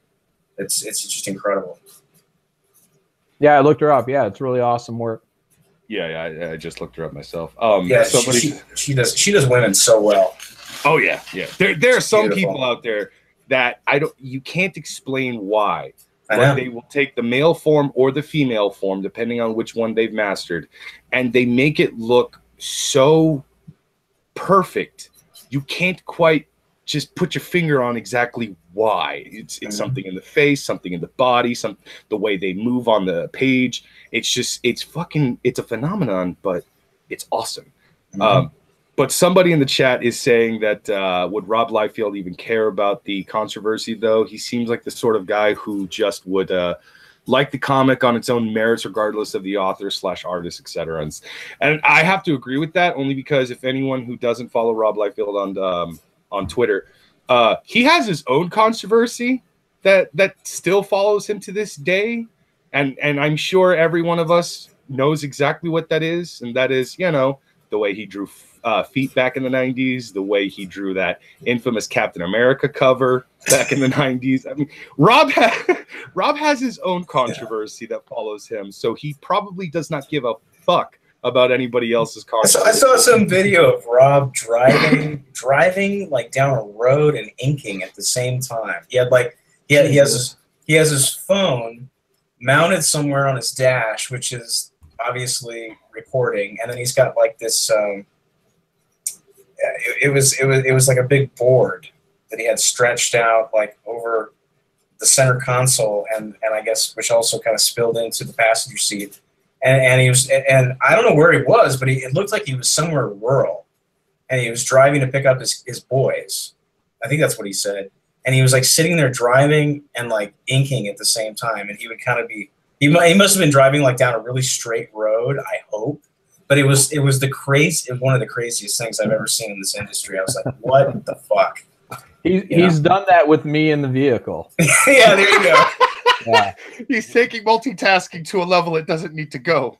Well, you know what? I think I remember from the video he said he had a deadline.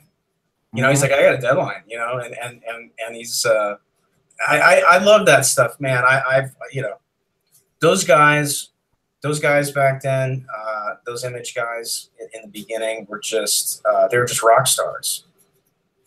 The only thing really comparable would probably be Chaos Comics, who I worked for at the time, who were also we both sets of groups of guys were like treated like rock stars by their fans, and it was a fun time. It was a fun time to be a part of that.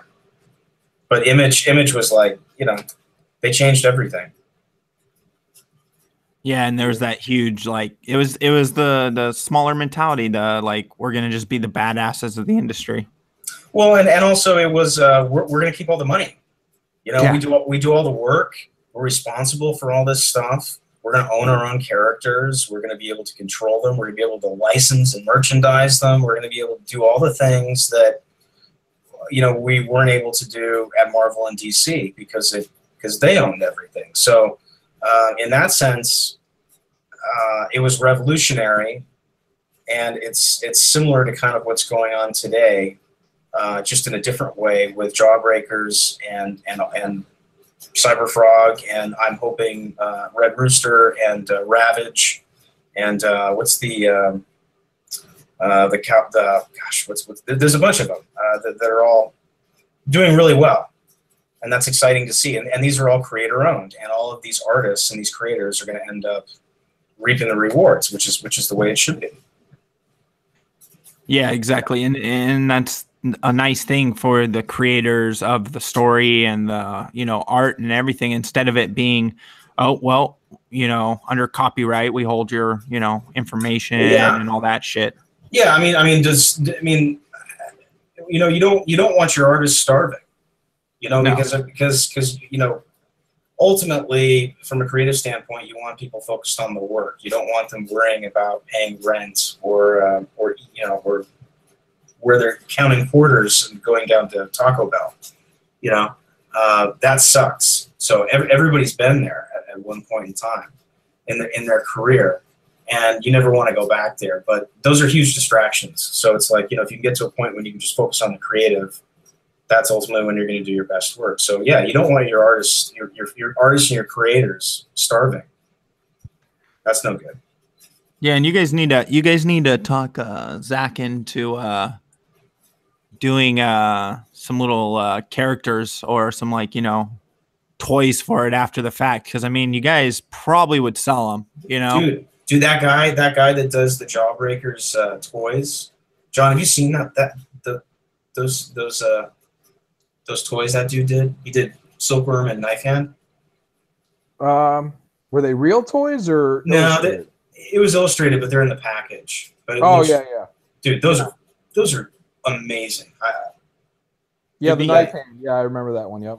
They're both awesome, but like he needs to redo the Silkworm power to match what I have in the interior panels. But otherwise, they look real for one, and they also are just brilliant. And you know, it's like I look at stuff like that, I'm just kind of like, wow, somebody sat down and took a lot of time and effort, you know, and focused their talent to do something cool like that. That's really, really amazing.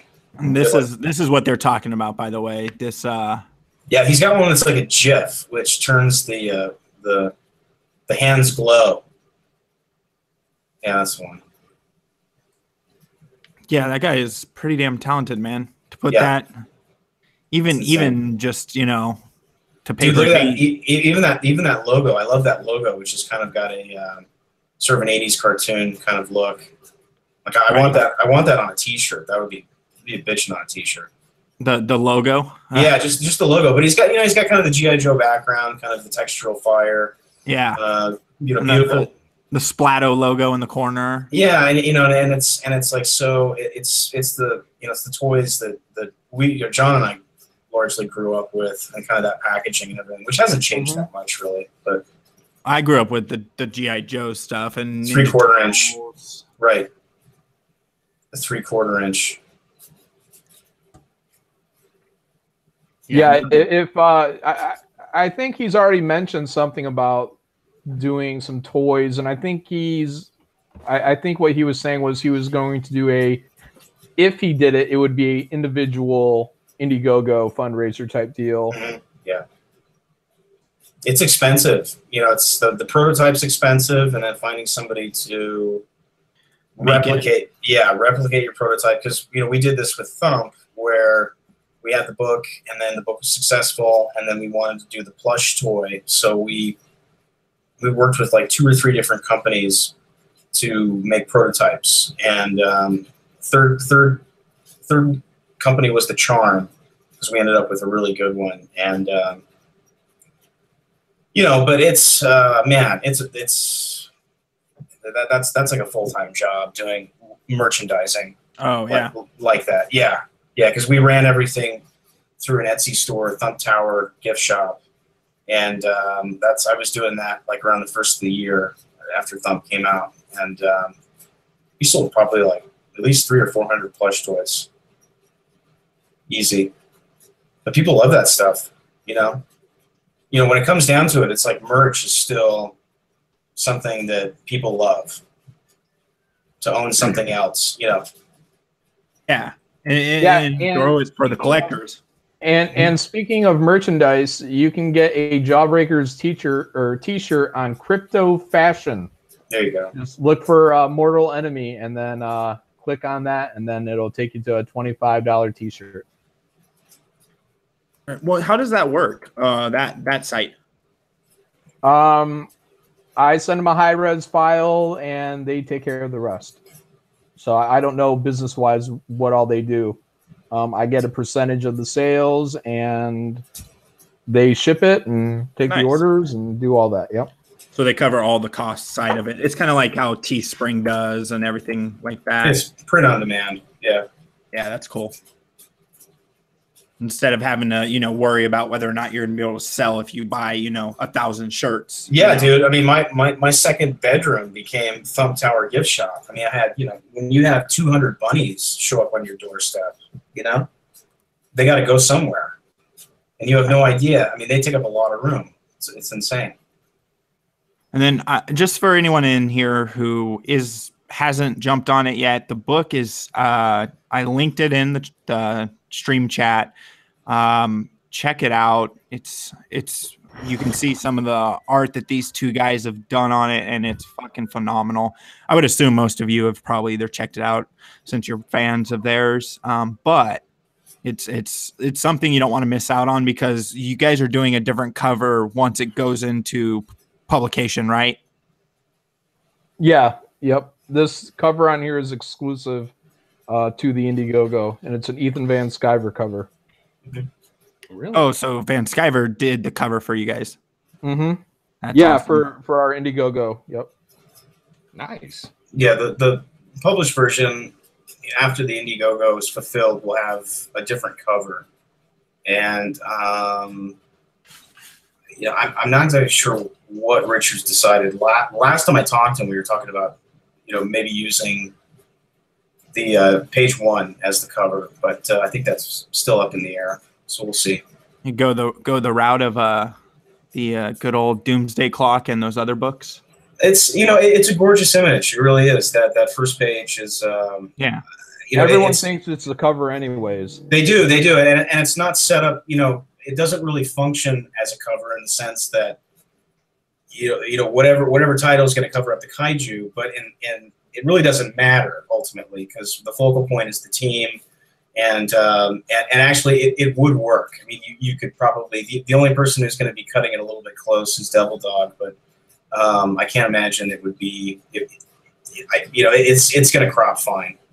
It would look great, but it's a beautiful image. It's a very powerful image. It's very cinematic, and that's something that, you know, as far as like notes, that was probably one of the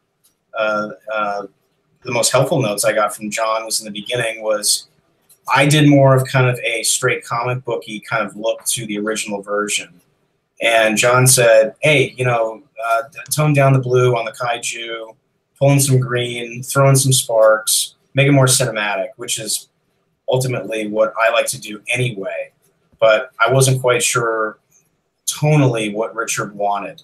So I dialed it back, what I normally do, and then John was kind of like, "No, don't dial it back." So we both had the same inclination, so that's when I went in and added the sparks and the ash, as well as a little bit of a flare behind them, and you know, adjusted some of the effects on the kaiju, and ended up with something that looks much more like a scene out of a movie. Michael Bay, Tony Scott. Yeah, some big ass explosion situation. Exactly. Yeah, exactly. You know, and people bust those guys' balls, you know, and say that they just make commercial crap, and it's just kind of like, yeah, they make commercial stuff and it's not crap because everybody goes and sees it. So, you know, it's those guys can make really good movies like anyone else, and they can also make bad movies. But you know, when they're on, they're really on, and they really hit it out of the park. And they make not only really successful movies, but classic and iconic movies that people remember forever. Well, even James Cameron, I mean, he does totally. I mean, look at Avatar. I mean, that's commercial all the way. And just, I mean, Terminator, man. What he did on that first Terminator, what he did on Aliens, groundbreaking. You know, and those movies we still talk about. Someone said, and then I mean, even like The Abyss. I mean, that guy blew my mind with The Abyss. You know, and then he comes back and he does Titanic, which, you know, is not necessarily my cup of tea, but hey, Billy Zane's in it, so you know you gotta love it for that. But regardless, the guy knows how to make big blockbuster, successful movies, and it's also knowing how to do that over and over again. You know, that's like a talent in and of itself. Yeah, and just the all around feel of the environment they're creating. You know. Mm-hmm. And so RBT in the chat said, how did that kaiju get in Paris, though? That would probably be a story for another time. Okay. Undefined. Yeah. This is our opener, the ocean. So we are to my understanding, we are the prequel to book 1 and book 2. So you would need the prequel to the prequel. Oh, that'll be the next one. Yeah. Yeah, it's and so you guys have seen this story. Obviously, drawing it, coloring it, doing all the work on it in that regard. How do you like the story? And don't spoil anything, but how do you like the story that Richard's written? Oh, okay. Either of you. I'm just curious. I didn't know who was going to go first. So, no, it's fine. And, you know, Richard came up to me the first time with it. I looked it over. I gave him some notes back on it before I agreed to come on. And he took them all just fine and implemented them. And what we have is, I mean, we have a straightforward story that's going to... at least from everything from my point of view, it's going to be told cleanly. It's going to be straightforward. Essentially, it's almost a child story for adults, you know, for an adventure. It's for a 14-year-old plus young man to read. And, you know, this is not going to be Watchmen. This is not going to be some layer upon layer story that's being told. Richard has I think the book 1 and the book 2, I think, are actually part of a larger, more complex story. We're just here to introduce the characters and to show everybody their first whatever major adventure. And then you guys are working. You're remastering the original 2, right? Another guy is going on there. I can't remember his real name because I think it's Final Fight Guy. I think. Yeah. I just know him by his Twitter handle is Final Fight Guy. But I like what he's doing, and I like that it's all nice and consistent. You know, it's all, you know, the art, the remastering of both books is going to be all consistent. So he's got a good look to it. Nice. And so what were your thoughts on the story, Brett? You know, I like the story. I think it's fun. It's uncomplicated. I think, you know, Chuck Dixon says, you know, you have to have 3 things for a good story, and that's clarity, action, and humor. And I think that's right. And we have action, we have humor where it's necessary. You also have you know, drama and romance. So it's got everything that a good story needs, but above all, it's got a lot of action, and it's high adventure. It's a lot of fun. It's you know, which I think is refreshing, and it's a good story. It's crisp and engaging, and I think everybody's going to enjoy it. You know, it's like John said, it's not it's not Alan Moore. We're not looking to cure cancer. We're just looking to tell a fun story.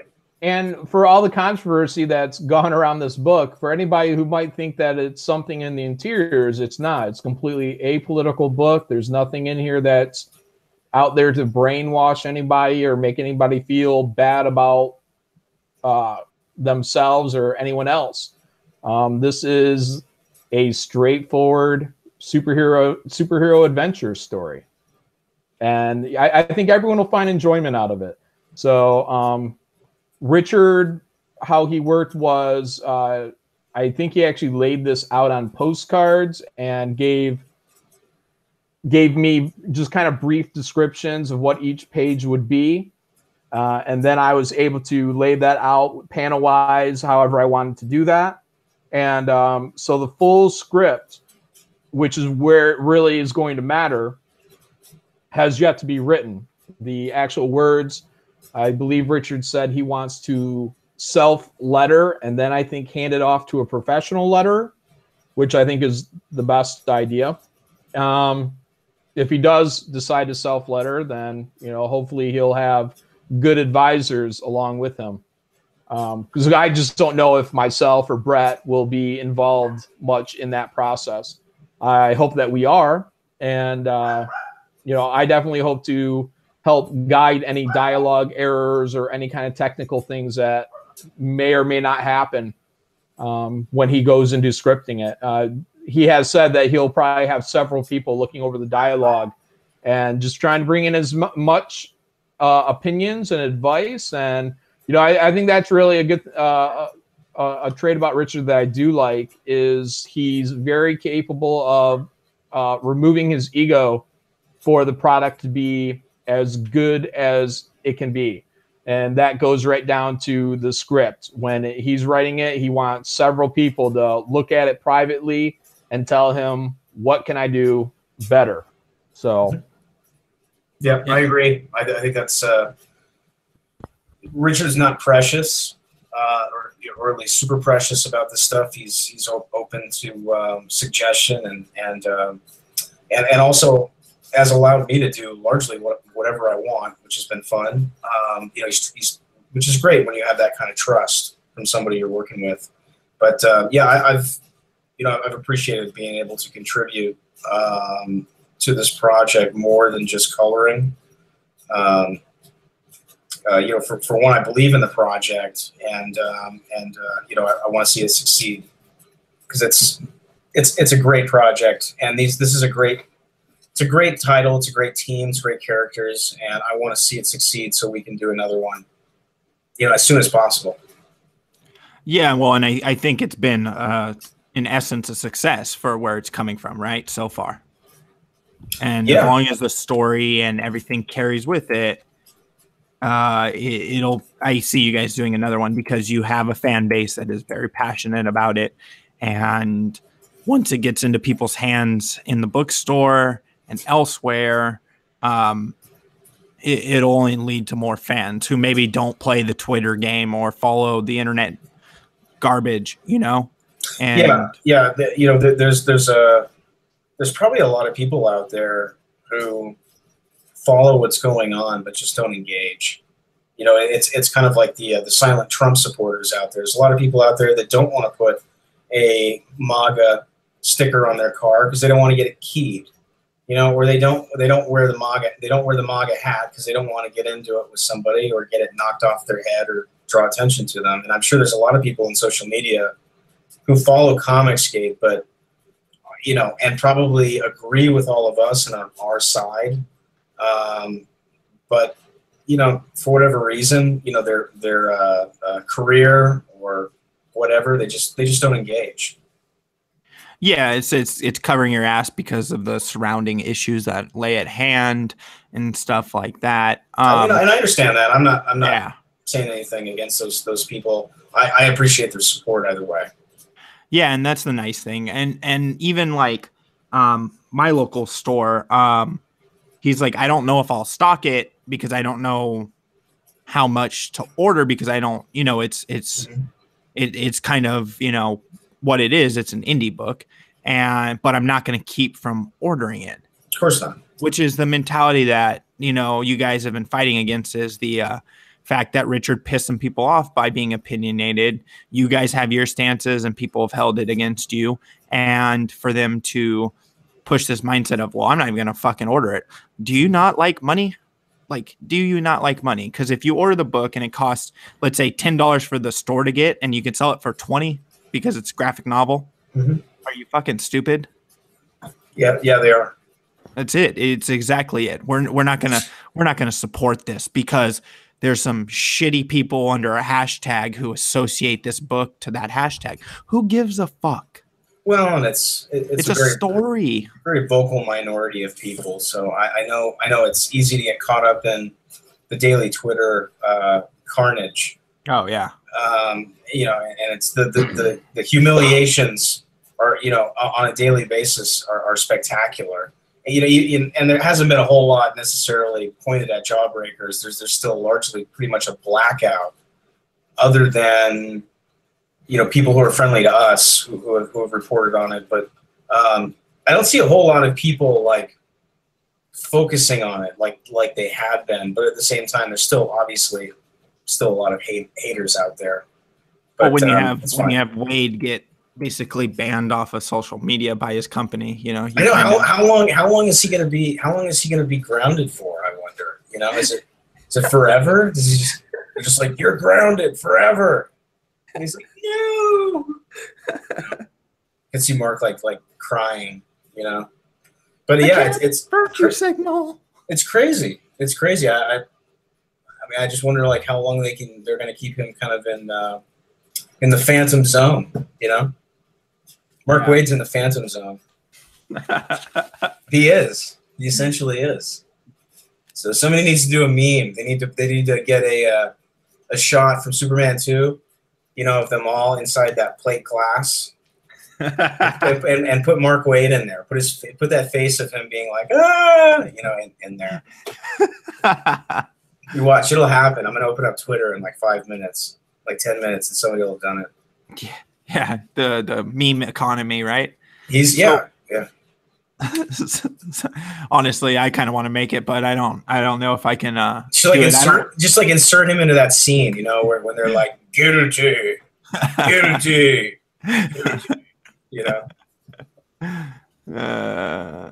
right? Someone's RBT's all, Mark Wade's gonna lose the deposit on his apartment because of all the holes he punched in the walls after getting banned off Facebook. Oh, dude, his hands are broken. Well, I figure we'll close up shortly, guys. Brockus, anything you want to ask or add before, or anything? No, not necessarily.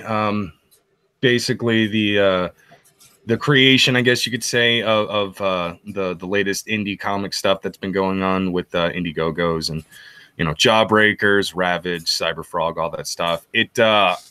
I think it's something that I kind of needed to see happening before my very eyes, to show that yes, there is actual room for this kind of level of independent comics and everything like that, because I've been wanting to get into the comic book industry for a while, and I never knew how to do it, and I always thought that maybe I probably wouldn't get into it because of this reason or that reason and stuff. And then just you guys working with Rich and creating Jawbreakers, it was sort of like it was almost like watching trailblazing happening from the very start. It kind of goes back to the 90s when Image and DC, when Image was created, when Marvel and DC writers and artists basically decided to leave the companies because, they were just being told to do it this way or don't do that and so on. And they were like, fuck you, we're going to do it our way now. But I just appreciate the fact that you guys have been doing this, because it gives hope to those of us who do have aspirations to create our own comic books, our own worlds, our own imaginations come to life on the pages for others to enjoy and stuff. Whether it's successful or not, you've basically shown there is room for people to be able to pull that off. And I actually think that's fucking awesome, because I've been working since work screwed me over, kind of. I've been kind of working extra hard on improving my own art skills, So, because they used to be very, very amateurish. Now they're starting to get up to that point where it's like, this could actually work. So I just want to thank you guys. It's amazing what time does. You know, when you're working to something like that, it's all about time you have in, largely practice. So, but yeah, I appreciate it. It's been fun to be a part of. I think that we are pioneers. I think we are sort of trailblazing how comics can be made and who they can be made by and how you can go direct to the customer. And there are a lot of similarities between what we're doing and what Image did. And I think it's rewriting the rules in a lot of the same ways as what Image meant for the industry, in the sense of creator control and also money.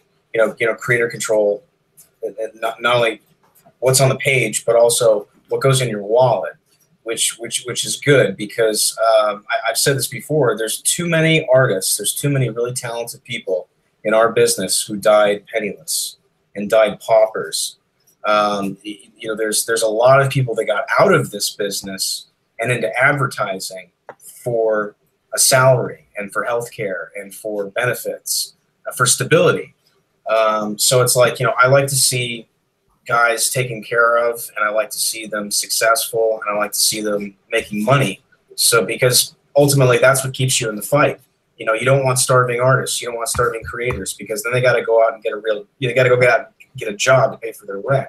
You know, ultimately all of us should be making money and profiting, so we can continue to crank out content for all of you. Yeah.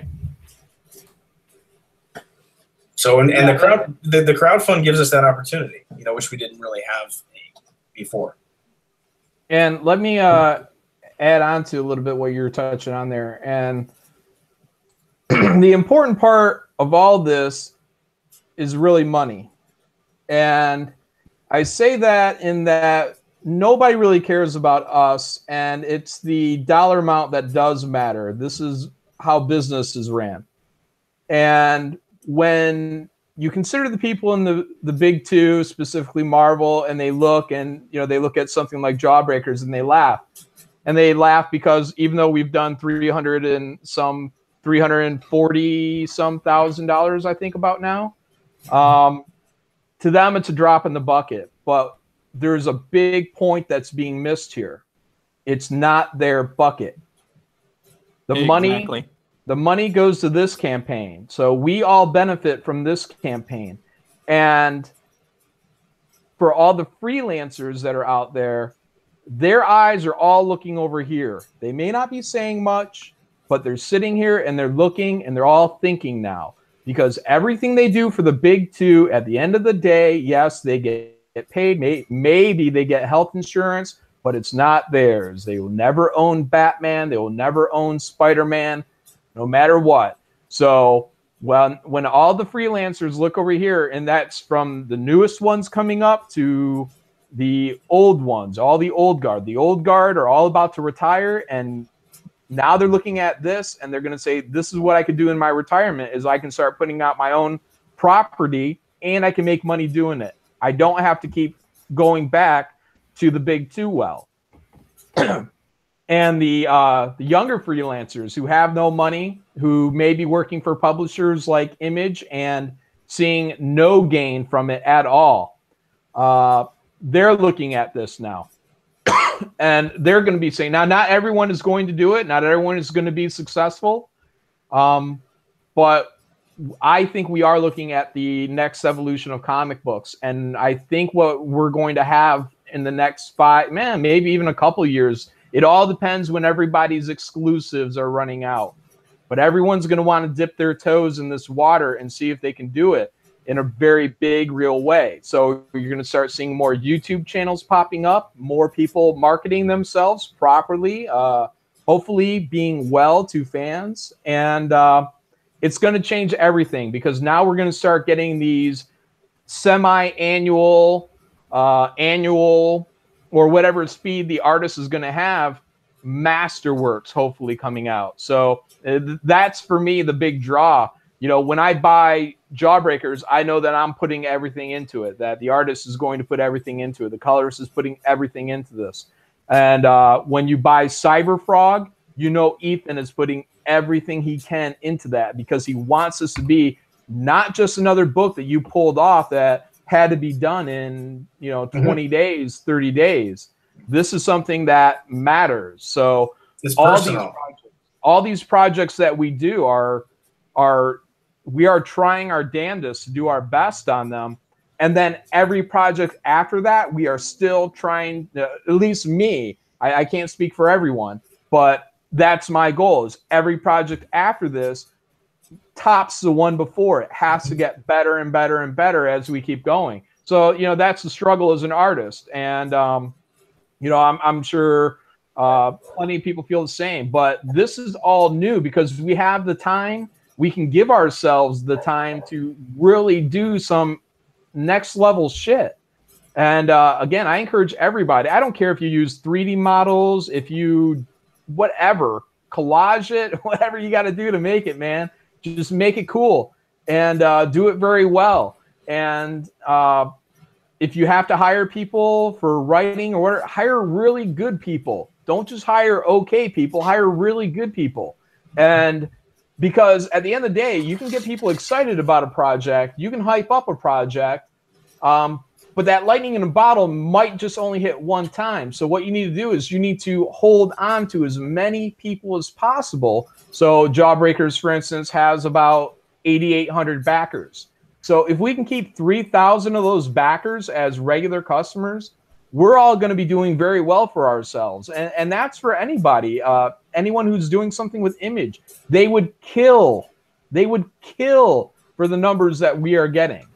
And to not have to deal with a publisher, not have to deal with any middlemen outside of dealing with the printers and the redistribution center.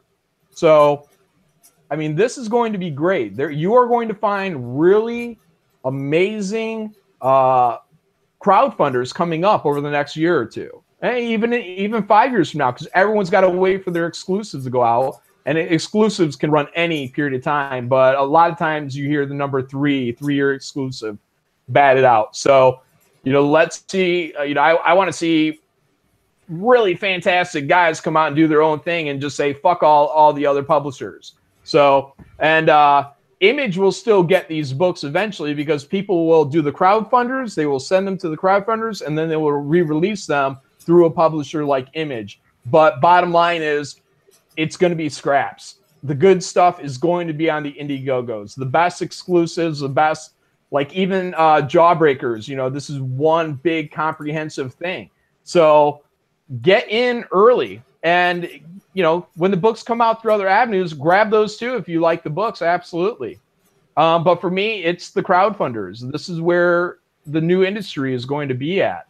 And everybody else can, you know, hop on the train, but it's moving. And this is where it's going to be, and this is where I want to be. And, you know, after Jawbreakers will be the next thing, and then the next thing. But each one is going to be strived by its creative team to be better than the last.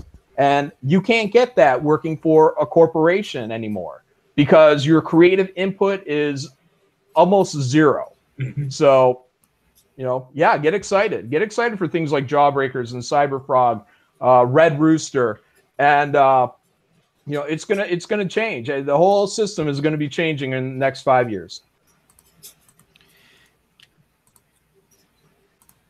Yup, and that's why we're all here, because we all saw something that your book and your style and way of doing things brought to the table. I do want to thank Brett and John for joining me yet again, and Mr. Brockus for coming in. I do appreciate you guys coming on. Thank you so much. Absolutely. No problem. Thanks for having us. Was fun. Appreciate it. Everyone else on the stream still watching, thank you for sticking around. Thank you for, you know, tossing us your questions, especially PK and RBT. You guys are awesome. If you're new here, throw a sub on the channel. Other than that, I hope everyone has a great night, and I'll see you soon.